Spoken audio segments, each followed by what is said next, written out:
Bonjour tout le monde, j'espère que vous allez bien. Alors aujourd'hui pour le point anecdote de la semaine, je vous emmène dans un lieu qui a été tout juste rénové et que je vous recommande à la visite. Je veux parler du magnifique Hôtel de la Marine qui se trouve place de la Concorde à Paris. Alors au-delà de la beauté de l'édifice que je ne vous présenterai pas ici, est-ce que vous saviez que cet ancien garde-meuble des rois Louis XV et Louis XVI avait été le lieu du vol du millénaire pendant la Révolution ? En fait, tout s'est passé dans les nuits du 11 au 16 septembre 1792. Les bijoux de la couronne qui y étaient gardés vont alors être dérobés sans que les gardiens ou que personne ne s'en aperçoive. Alors avant de vous relater cette histoire, je vous propose un petit rappel du contexte historique. L'année 1792 est en effet une année charnière dans la Révolution française. La monarchie est tombée le 10 août après l'invasion du palais des Tuileries et quelques jours plus tard, du 2 au 6 septembre donc 1792, des massacres vont avoir lieu dans plusieurs prisons de France. En fait, des sans-culottes qui sont encouragés par des personnalités révolutionnaires comme Marat sont convaincus par les rumeurs de complots anti-révolutionnaires qui se fomenteraient dans les prisons de France.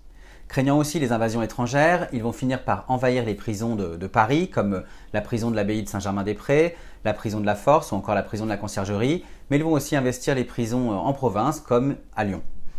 Alors après un simulacre de jugement fait par un semblant de tribunal du peuple, plus de 1100 suspects, essentiellement des aristocrates et des prêtres, mais aussi des prisonniers ordinaires, vont être exécutés dans leurs cellules. Parmi eux, on trouvera Thierry de Ville-d'Avray, qui est le dernier intendant du garde-meuble du roi et donc le dernier locataire de ce qu'on appelle aujourd'hui l'Hôtel de la Marine. Vous l'aurez compris, le climat est donc très tendu et incertain en cette fin d'été 1792. D'ailleurs, on dit que les gardiens du garde-meuble eux-mêmes craignent déjà pour la sécurité du mobilier et des objets royaux qui s'y trouvent.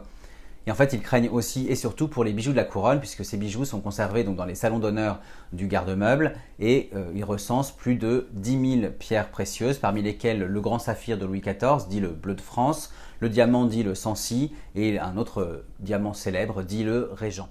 Mais alors ce qu'il faut savoir, c'est que le garde-meuble est mal gardé et qu'il est isolé au bout de la ville, puisque à cette époque le quartier n'est pas encore aussi développé qu'il ne l'est aujourd'hui. Tout ça fait que le bâtiment du garde-meuble est à cette période une cible idéale pour les cambrioleurs. Si vous ajoutez à ça le fait que les salons d'honneur qui se trouvent au premier étage sont fermés sous scellés et qu'on sait qu'aucune ronde n'y passe plus, eh bien tous les ingrédients sont réunis pour commettre le crime parfait du millénaire. Le vol paraît donc très facile, il suffit de monter sur la loggia grâce à un réverbère. Alors pour information, ce qu'on appelle la loggia, c'est ce balcon situé au premier étage et qui donne directement sur la place. Il faut ensuite simplement forcer une fenêtre pour pouvoir entrer dans ces salons. Sachez d'ailleurs que le trou qui a servi aux cambrioleurs est toujours visible aujourd'hui dans un volet du bâtiment. Le vol va donc se produire sans qu'on s'en aperçoive pendant 4 nuits d'affilée, du 11 au 16 septembre 1792. Il va être commis par une bande dirigée par un repris de justice, Paul Miette, assisté d'un autre groupe, dit le groupe des Rouennais, mené lui par Cadet Guillot, qu'on appelle aussi Lord d'honneur. Alors l'histoire aurait pu se finir comme ça, mais c'était sans compter sur la maladresse des pillards. En fait, chaque soir, donc, ces voleurs sont fiers de leur cambriolage, ils vont aller fêter leurs crimes dans les tavernes, et à force de se vanter, eh bien, ils vont se faire repérer, et ils seront pour la plupart arrêtés la dernière nuit, donc le 16 septembre. Sur les 40, 27 vont être jugés, mais peu seront condamnés. Sachez d'ailleurs que Paul Miette, par exemple, sera même acquitté. Cependant, 8 d'entre eux vont être quand même guillotinés pour l'exemple. Après ces 4 nuits assez folles, on va finalement s'interroger face à un crime qui semble avoir été très, voire trop facilement mené et surtout qui présente des incohérences.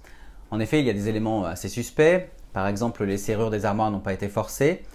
Et puis il apparaît aux yeux de tous assez étrange que les gardiens n'aient rien vu ni entendu pendant 4 soirs d'affilée. On va alors finir par se dire que les 40 malfrats ont certainement eu des complices. Certains vont bien sûr penser aux gardiens du garde-meuble eux-mêmes, ce qui paraît assez évident, mais d'autres, comme Marat, vont accuser les aristocrates et même la reine Marie-Antoinette elle-même, sachant qu'à ce moment-là, la reine est en prison, donc elle ne pouvait pas vraiment agir, mais en tout cas, on va accuser la noblesse. Et puis enfin, on va même aller jusqu'à suspecter un révolutionnaire, Danton lui-même. On dit qu'il aurait soudoyé les Prussiens en offrant les joyaux de la couronne au duc de Brunswick, afin qu'il se retire à Valmy face à l'armée révolutionnaire, donc le 20 septembre, menant ainsi la France à la victoire contre la coalition étrangère. Au final, les 3/4 des bijoux vont être retrouvés, parmi lesquels le Régent et le Sancy, qui sont aujourd'hui visibles dans la galerie d'Apollon du Louvre, donc je vous invite à vous y rendre bien entendu. Le grand saphir, qui lui est exposé dans la galerie de minéralogie du musée d'histoire naturelle donc à Paris, ou encore le bleu de France, plus connu comme le diamant Hope, c'est comme ça qu'il a été nommé quand il est réapparu en Angleterre quelques années plus tard. Pour l'anecdote, dans l'anecdote, le bleu de France, donc ce diamant Hope, C'est le diamant qui inspirera le célèbre cœur de l'océan du film Titanic. Voilà, j'espère que cette anecdote vous a plu. Pour évidemment en savoir plus, je vous invite à vous rendre à l'hôtel de la Marine. Ça vaut vraiment le coup de le visiter. En attendant, n'hésitez pas à me suivre sur mon blog, lescarnetsdigor.fr, ou encore sur Instagram, Facebook, Twitter et YouTube pour retrouver toutes mes actualités et mes dernières visites et anecdotes. Et je vous dis bien sûr à très bientôt.